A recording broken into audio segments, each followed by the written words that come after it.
बद्रीनाथ धाम, जहां माता लक्ष्मी ने लिया बद्री वृक्ष का रूप। जानिए बद्रीनाथ धाम से जुड़ी रोचक पौराणिक बातें। हर हिंदू को एक बार बद्रीनाथ भगवान के दर्शन जरूर करने चाहिए। नर और नारायण पर्वत श्रृंखलाओं की गोद में अलकनंदा नदी के बाईं तरफ बसे आदितीर्थ बद्रीनाथ धाम श्रद्धा व आस्था का अटूट केंद्र है। यह तीर्थ हिंदुओं के 4 प्रमुख धामों में से एक है। नर और नारायण पर्वत श्रृंखलाओं की गोद में अलकनंदा नदी के बाईं तरफ बसे आदितीर्थ बद्रीनाथ धाम श्रद्धा व आस्था का अटूट केंद्र है। यह तीर्थ हिंदुओं के 4 प्रमुख धामों में से एक है। यह पवित्र स्थल भगवान विष्णु के चतुर्थ अवतार नर एवं नारायण की तपोभूमि है।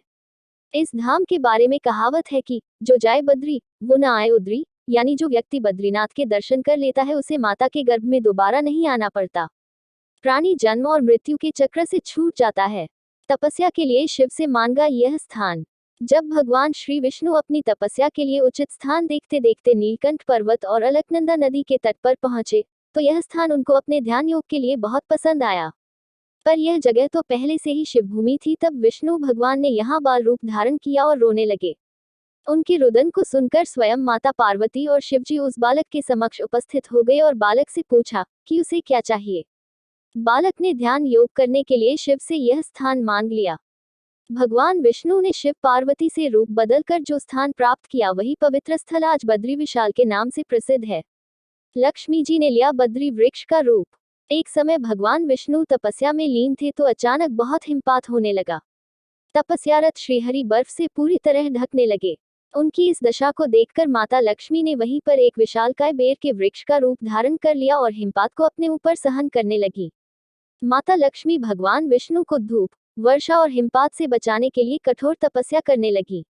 काफी वर्षों के बाद जब श्री विष्णु ने अपना तप पूर्ण किया तो देखा कि उनकी प्रिया लक्ष्मी जी तो पूरी तरह बर्फ से ढकी हुई हैं। तब श्री हरि ने माता लक्ष्मी के तप को देखकर कहा, हे देवी, तुमने मेरे बराबर ही तप किया है, इसलिए आज से इस स्थान पर मुझे तुम्हारे साथ ही पूजा जाएगा और तुमने मेरी रक्षा बद्री वृक्ष के रूप में की है, अतः आज से मुझे बद्री के नाथ यानी बद्रीनाथ के नाम से जाना जाएगा। इस तरह से भगवान विष्णु का नाम बद्रीनाथ पड़ा। भगवान नरसिंह का अद्भुत विग्रह है यहाँ। मान्यता है कि जोशीमठ में जहाँ शीतकाल में बद्रीनाथ की चल मूर्ति रहती है, वहाँ नरसिंह का एक मंदिर है। शालिग्राम शिला में भगवान नरसिंह का अद्भुत विग्रह है। इस विग्रह की बाईं भुजा पतली है और समय के साथ यह और भी पतली होती जा रही है। जिस दिन इनकी कलाई मूर्ति से अलग हो जाएगी उस दिन नर नारायण पर्वत एक हो जाएंगे, जिससे बद्रीनाथ का मार्ग बंद हो जाएगा, कोई यहाँ दर्शन नहीं कर पाएगा। भगवान की आधी आकृति भविष्य बद्री जोशीमठ से 6 मील की दूरी पर कैलाश की ओर जाने वाले मार्ग पर स्थित है। यहाँ मंदिर के पास एक शिला है। इस शिला को ध्यान से देखने पर भगवान की आधी आकृति नजर आती है। जब यह आकृति पूर्ण रूप ले लेगी तब यहाँ पर ही बद्रीनाथ के दर्शन का लाभ प्राप्त किया जाएगा। कब और कहाँ पर दर्शन? पुराणों में उल्लेख मिलता है कि सतयुग में यहाँ भगवान विष्णु के साक्षात दर्शन हुआ करते थे। शास्त्रों में वर्तमान बद्रीनाथ यानी बद्री विशाल धाम को भगवान का दूसरा निवास स्थान बताया गया है। भविष्य में जहाँ भगवान का धाम होगा उसे भविष्य बद्री कहा गया है।